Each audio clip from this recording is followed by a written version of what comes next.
Okay mga ka-TH, good morning.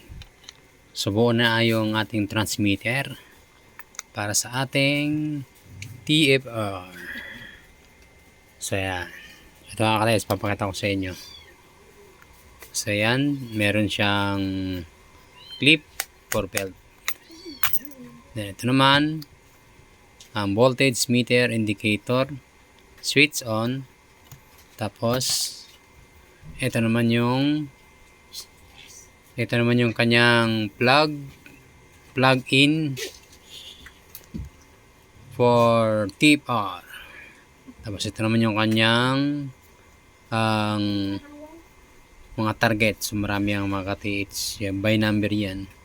So ito naman, ito yung kanyang booster. So dito siya sa likod. Ayan, dito ko pipihit. Tapos itong dalawa, ito yung antena, itong dalawang antena yan mga ka-TH. Ito yung negative positive. Ito yun, para yan dito. Para yan sa frequency. So ngayon, buuin muna natin para mas maganda. So ito, ilagay muna natin siya dito. Yan. Okay. So ganyan. Tapos, then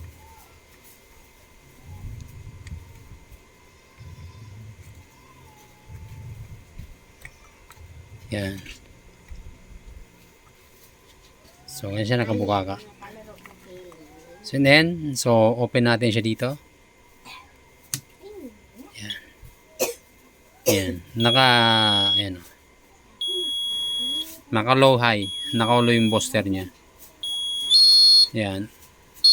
Tapos, yan. Naka low yan. Tapos yung sa gold niya ay 00. Yan. Ito po ang booster niya. And then, ito naman, push mo lang ito. Yan. Diyan makikita yung kanyang voltage. Pero pag pinatay mo yan mga ka-TH, wala yan. Hindi mo yan. Pag naka-on lang, yan o. Yan. Tapos, ito na mga ka-TH yung hinihintay nyo mga ka-TH. Yan. So ito, ipa-plug in natin siya dito.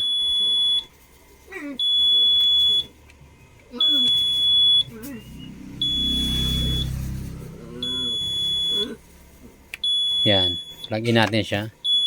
Tapos, tingnan yung abangan yung mga ka-TH. Ito yan o. Pag isinaksak natin siya dito, iilaw yan. Ayan o.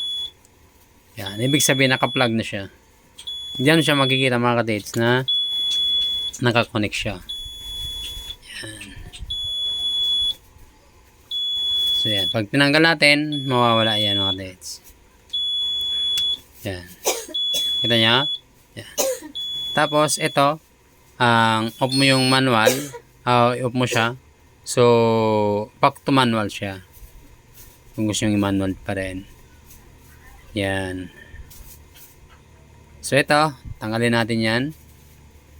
Mawawala lahat yan. Good. Yan o. Saksakan natin. Yun. So, yun yung mga ka-TH. Yan. Tapos, pihitin natin konti para umilaw yung booster niya.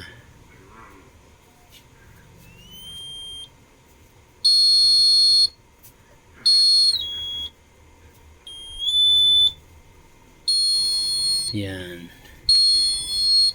So yung mga ka-TH, so ilalagay natin muna natin siya dito. Tanggalin muna natin yan. So yan o. Yan o. Tapos yun. So dito natin siya lalagay. Dito.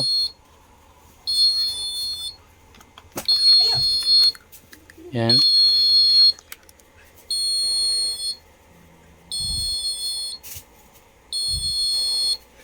Yan. So ganyan na siya mga ka-TH. Yan.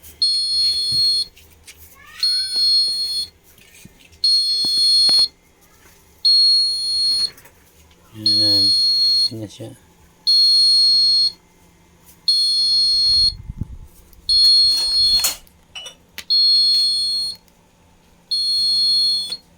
Tapos, plug.